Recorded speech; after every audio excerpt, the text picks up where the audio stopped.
Hey, salut la gang, j'espère que vous allez bien. Bienvenue à cette chronique technique de questions auto. Et là, on va démystifier les mythes, tout ce qui parle d'huile minérale synthétique. Et je suis avec Samuel de Cinto. Samuel, parle-moi de la grande différence. Mais justement, c'est la question, c'est la base, c'est le dire. C'est quoi la différence entre une huile minérale et une huile synthétique? Une question qui nous revient souvent, c'est justement ça. C'est quoi la différence entre une huile minérale et une huile synthétique? La première chose, ça a l'air simple, mais une huile minérale, ça provient du pétrole, ça provient du forage qui vont chercher les huiles minérales. Lorsqu'on parle d'une huile synthétique, le mot synthétique le dit synthèse, ça a été généré en laboratoire, ça a été créé sous des conditions contrôlées de température et de pression. Là, tu me dis ça, là, mais je m'imagine un chimiste là, qui est en train de tester plein de trucs différents. Et je m'imagine aussi que quand tu crées quelque chose, il y a plein de qualités différentes, là. Oui, effectivement, même dans les huiles minérales, il y a différents grades, il y a différentes qualités d'huile minérale et dans les huiles synthétiques aussi, il existe une grande variété. Fait que c'est pas toutes les synthétiques qui sont créées égales, de différentes catégories de synthétiques. Bon, ben parfait. Écoute, démystifie-moi ça parce que je sais que toi, tu es habitué à en parler. Je veux justement que tu informes notre auditoire à Question Auto des grands points. Avec grand plaisir. Je vais tenter de vulgariser un petit peu le côté plus technique, puis après ça, on ira plus vers les mythes et d'autres situations. Ben, en premier, une huile minérale. Ce qui se passe, les molécules sont de grosseur différente. Fait que si vous me permettez un petit dessin. Ça, c'est une molécule d'huile, là, présentement, que tu Minérale. dessines? Oui, c'est à l'intérieur de l'huile. OK. C'est différentes molécules de taille différente. Si je fais une huile synthétique, ça va être des molécules de taille égale. Pourquoi? Les températures, la pression, quand ça a été créé, ont été contrôlées. Ce que ça donne comme résultat, pour une huile synthétique,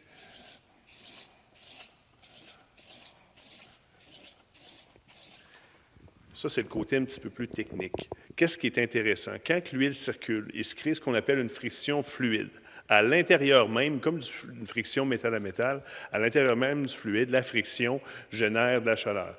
Ce qui est à ne pas oublier non plus, c'est que dans les huiles minérales, il peut rester certaines impuretés, comme par exemple des paraffines et autres. À l'état naturel, là. C'est des huiles qui ont été filtrées, qui ont été traitées. Il y a eu différentes opérations qui ont été faites pour arriver à une huile, par exemple, moteur lubrifiante. Là, ce que je vous fais, c'est une vulgarisation, mais il reste des impuretés quand même, certaines paraffines. C'est bien beau tout ça, des molécules petites, plus grosses. Qu'est-ce que ça change dans la vie de l'huile? Ce qui est important dans tout lubrifiant, c'est de maintenir une bonne épaisseur en basse et haute température pour maintenir le film lubrifiant. Quand il nous manque d'épaisseur, c'est là qu'on peut avoir un contact métal à métal, de la friction et de l'usure. Là, c'est vraiment ce qu'on dit là, au niveau du piston, au niveau de la culasse du moteur. On veut éviter d'avoir une friction vraiment qui, premièrement, cause l'usure, cause du cognement moteur, cause des dégradations de moteur et de performance. Dégradation, moins de performance, des bris aussi qui peuvent se produire. Alors, c'est très important d'avoir un bon film lubrifiant. Ce qui se passe avec une huile minérale, à plus basse température, mon huile a tendance à épaissir. Pourquoi? Parce que ici, j'ai de la paraffine et j'ai différents facteurs comme de l'eau qui épaissit au froid ou peu importe. Et à haute température, l'huile va avoir tendance à s'amincir. Donc, je pense littéralement à l'hiver, au contraste d'été, là. Oui, exactement. Puis lors du démarrage, etc., où ce que l'huile n'a pas eu le temps de se réchauffer et de circuler. Si je parle d'une huile synthétique maintenant, ce qui est intéressant, à cause que j'ai les mêmes tailles de molécules, l'huile va conserver une épaisseur beaucoup plus large, beaucoup plus égale. À basse température, à haute température. Elle va moins avoir tendance à épaissir à basse température et à s'amincir. Ça, c'est la grande base théorique.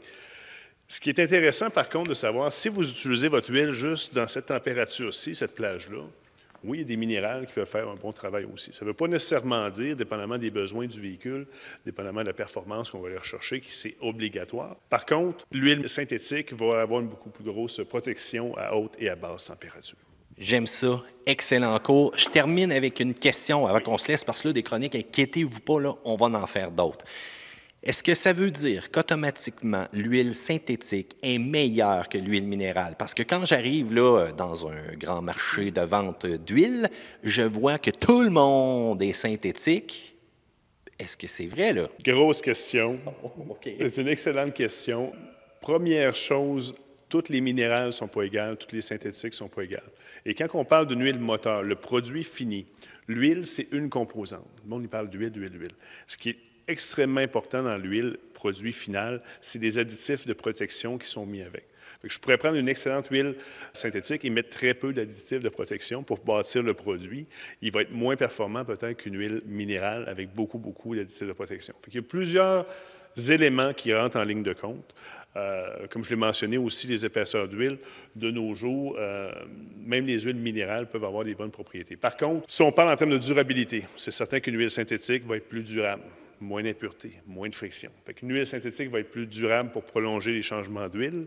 Une huile synthétique va avoir les meilleures propriétés pour démarrage à basse température. Et surtout au Québec et un petit peu partout sur la planète, lorsqu'on démarre, c'est là qu'il y a beaucoup d'usure qui se créent. Le temps que l'huile monte, aille faire le tour des différentes composantes du moteur, il peut y avoir un petit peu de contact métal à métal. L'huile plus épaisse va prendre plus de temps, va générer un petit peu plus d'usure. Samuel, merci beaucoup pour la présentation.